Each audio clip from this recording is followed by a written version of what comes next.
Hi, everybody. Welcome to week 13 of BIO113. Today, we're going to talk about identifying trees, and I find this lab to be fun and interesting, and you hopefully will too. So, before we can talk about trees, we got to talk about we're going to identify these trees. And the very first thing, the easiest thing to look at when you're looking at a tree is the leaves. What the leaves look like, how they are organized, and on the tree, and how many uh, leaves there are in a certain area and things like that. So we'll get into that. But the first thing, we mentioned this briefly last time about leaf margins, and you'll hear uh, this referred to when we're talking about the different trees. We've got what we call entire over here on the left, and it's just a smooth edge of the leaf. It's just one continuous smooth edge. Here in the middle, we've got serrate, and this is a very toothed edge on the leaf. And I always think a serrated knife is one of those knives that's very toothy. It's really good for cutting bread, or one that's good for cutting steak and things like that. Serrate. And then lobed is our third broad category, and it's just large lobes here on the leaf. There are many categories if you want to get into deep detail here, but we're just going to talk about these three. Or I think last time I mentioned undulate, and that's basically kind of in between lobed and entire, just kind of wavy. But really, you only need to know these three uh, leaf margins to be able to identify any of the trees we're going to talk about. All right, so another very important aspect for identifying trees is the leaf arrangement. How are the leaves arranged on the stem? And so we've got two main types. You've got your opposite arrangement. So here you got in the center, you've got the stem, and then everywhere there's a leaf on the left, there's a leaf on the right. And that's called opposite. There'll always be a leaf opposite of each other, and it'll be exactly opposite. If it's offset a little bit, then that's not opposite. Now here on the right, we have what we call alternate. So on the one right side, you have a leaf, then you go a little distance here, and then you have another leaf. And then you go a little distance more and you have another leaf. All right, so that's alternate versus opposite. Easy enough. Now, this is where it can get a little bit more complicated when you're talking about simple leaves versus compound leaves. All right, so the key, if you're actually looking at a tree or a plant, whatever, to determine if this is a simple leaf or part of a compound leaf, in reality is looking for this bud. So wherever the leaf comes out of the stem, there should be a bud right there. And that bud indicates, hey, there's a leaf in this position. So this on the left would be a simple leaf, just one leaf uh, with a single stem, single petiole, and a single blade on the leaf. Whereas your compound leaf, same setup, this is your stem here, and then you've got a bud, and then you'll have this entire thing is called the leaf. These little leaves here are called leaflets. And if you look closely where these leaflets come off the petiole, the small stem here, there will not be a bud at these junctures. The only bud is right here, and that tells you that this is a compound leaf. All right, easy identifiers for looking at trees. Now, as with the animal skull lab, animal skull identification lab, we have a key, a dichotomous key. We call it dichotomous because you go to your first step and you've got two choices. And you would look at the tree or you're looking at and ask yourself the first question, 1A, are the leaves needle-like or evergreen? And if they are, you go to 2. But if they're not, then the leaves are broad and flat, mostly deciduous, you go to 6. So pretty much, unless it's a conifer, it's going to be 1B. Conifers will be in 1A. All right, and if you look down, it says for 1A, it says go to 2 if it's needle-like leaves. And if you look under 2 here, and 3 and 4, all of these are conifers. You got pine, spruce, cypress, yew, and hemlock. Those are all conifers, okay?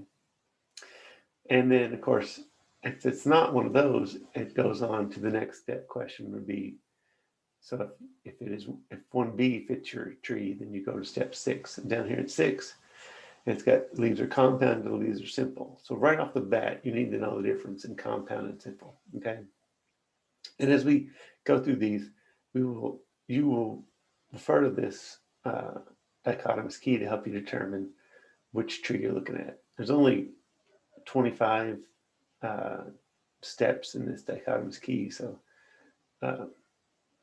when you look at your leaf pictures to help you identify, you should be able to get a good rough idea of what category or what tree it is for each one. And, just do your best here. So this is an example. And this is the first, I have a set, the question set has 19 trees for you to identify. And basically it's just 19 of these pictures. So you'll just write out 1 through 19 and send me your answers. You can just send in an email if you want, or a document. It's up to you. But let's look at this first one, okay? Some of you may know this off the bat, but what can we see about this guy before even looking at the dichotomous key? Well, we see it's got these green leaves they look kind of thick, sharp points on them. We see some red bud, little red berries here. And then this picture here tells you a lot. It can tell you just by looking at it that this is alternating leaves. Now, it's really hard on these pictures, I understand, to tell if there's a bud here or not. Okay, that's why you just do your best to try to figure it out. I will say the number of compound trees, leaves that are on these trees is very few. There's 1 or 2, I think. So more than likely it's going to be a simple unless you can really pick it up. And you can see the bark on this is kind of smooth. All right, and here's the tree overall. Can't quite tell much from that picture, but let's go and see if we can identify. So the first thing we'll do is, and you may be able to see here, if you were to zoom in on this picture quite a bit, you may be able to see the individual buds where the petioles are coming out here. But so if we were going to talk about this tree in this picture here, first question, these are needle-like, usually evergreen. Well, I did say these guys have little sharp points on them, but when they say needle-like, they mean conifers, like the long, thin needles. So it does not fit that. So we'll go to 1B. The leaves are broad and flat. Okay. It says mostly deciduous. You can't really tell if a tree is deciduous or not when it has its leaves there. Deciduous means they fall out in the fall, and you can't tell. But in that case, it doesn't matter because not every tree that you're going to see here is a deciduous tree. Most of them are, but so we know it goes into 1B. It falls in that category. So we go to step 6. So there's 1B, that's the one. So we go to step 6. All right. So let's go here. So here I zoomed in on that picture really close. So are the leaves compound or the leaves simple? Well, now you can see up close. There's the little bud right there. And then there's one blade there, one leaf. So instantly, whoops, I know it's simple. Okay, simple leaf. Are the leaves opposite or alternate? Well, I can see that where there's a leaf here, there's not one on the exact opposite side. So they're alternating. You go up a little bit, there's one on the right side, you go up a little bit, there's one on the left. So that's alternate, okay? So then you would go to step 12. And jumping down to step 12, it says the leaves are evergreen, somewhat tough and leathery, or the leaves are deciduous, texture variable. Now, how can you tell in these pictures if the leaves are tough and leathery or deciduous or variable texture?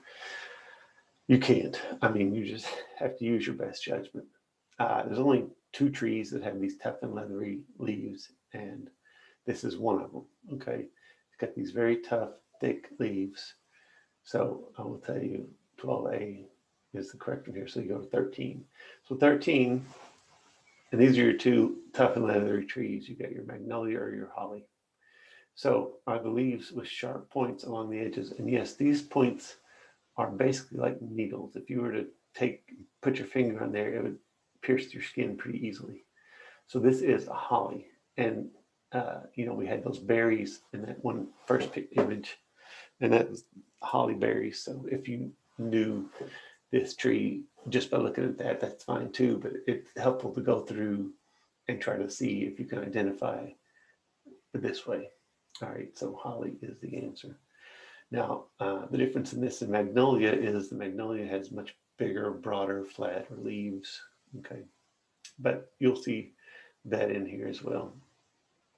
All right, so that's this first one. We determined it was holly. So if you were to fill out, list 1 through 19, number 1, you can write holly right there. And, ideally you'd write the steps you took to get to that on the dichotomous key. But I'm really mostly concerned with the name. It's helpful if you can use the dichotomous key.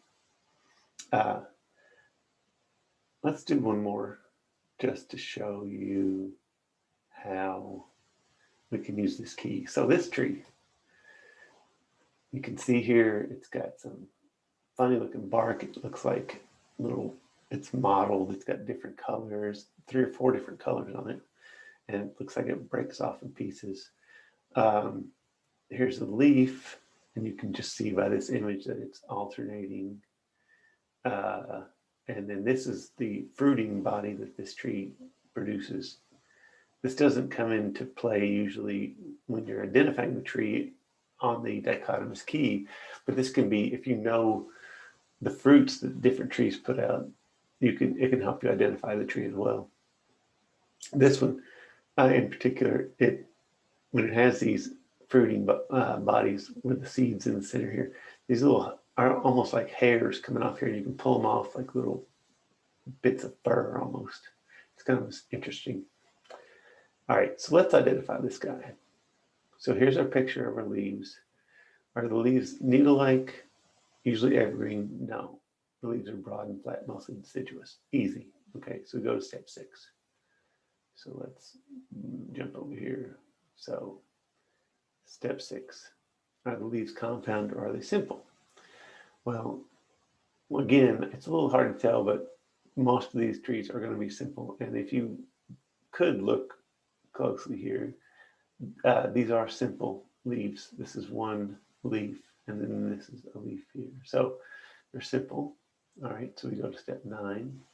Are the leaves opposite or alternate? Well, I told you earlier, you can see instantly that they're alternate, okay, alternating sides.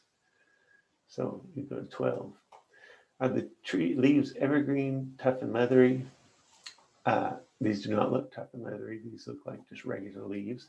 It doesn't look like a holly or a magnolia, to be honest with you. So we can go to 12B. The leaves are deciduous and different textures. So 12B says if that's the case, go to 14. So are the leaves fan-shaped? Usually, the flat part usually broader and longer at the tip than at the base, dark brown and rough. No, these are not fan-shaped. They're just regular leaf-shaped. The ginkgo would be fan-shaped, and it would show you I think the ginkgo, it literally looks like a hand fan, okay, the leaf on it, and they're pretty small. So, and the bark, it says here, will be brown and rough. Well, when we look back here at the bark, it's got some brown rough parts, but mostly it's not all brown rough, and mostly it's just multicolored, okay? So we know that it's not 14A. So the leaves are not as above, and the bark is variable. It's different than that, right? So let's move on. So here's the bark, right? So if it's 14B, you move on to 15. 15, bark is distinctive with mottled brown outer bark that flakes off in jigsaw-like pieces to expose yellowish and whitish underbark. That pretty much looks like what we're looking at here. That describes it to a T. Or bark not as above. Well, I think we know the answer. It is this one. So therefore, this is a sycamore tree. All right. Here it is, the sycamore. Okay. I will tell you, if you look up close or in person at this tree, these leaves are really large. They're one of the largest leaves of trees native to Kentucky. You can have leaves that are easily 8 inches across or more. So 8 to 10 even. All right. So that I've identified 2 of the 19 trees. And these are the same ones that are in your question set. So you should be able to identify the rest of those, hopefully, and get me the answers to that for your homework. And that is all we have this week is the homework, or the question set is the only thing you need to turn in this week. Now, it is after this class, we'll have one more class before the final. So if you have anything you're behind on, you haven't turned in, and I'm going to be sending out an email letting everybody know what they have yet to turn in.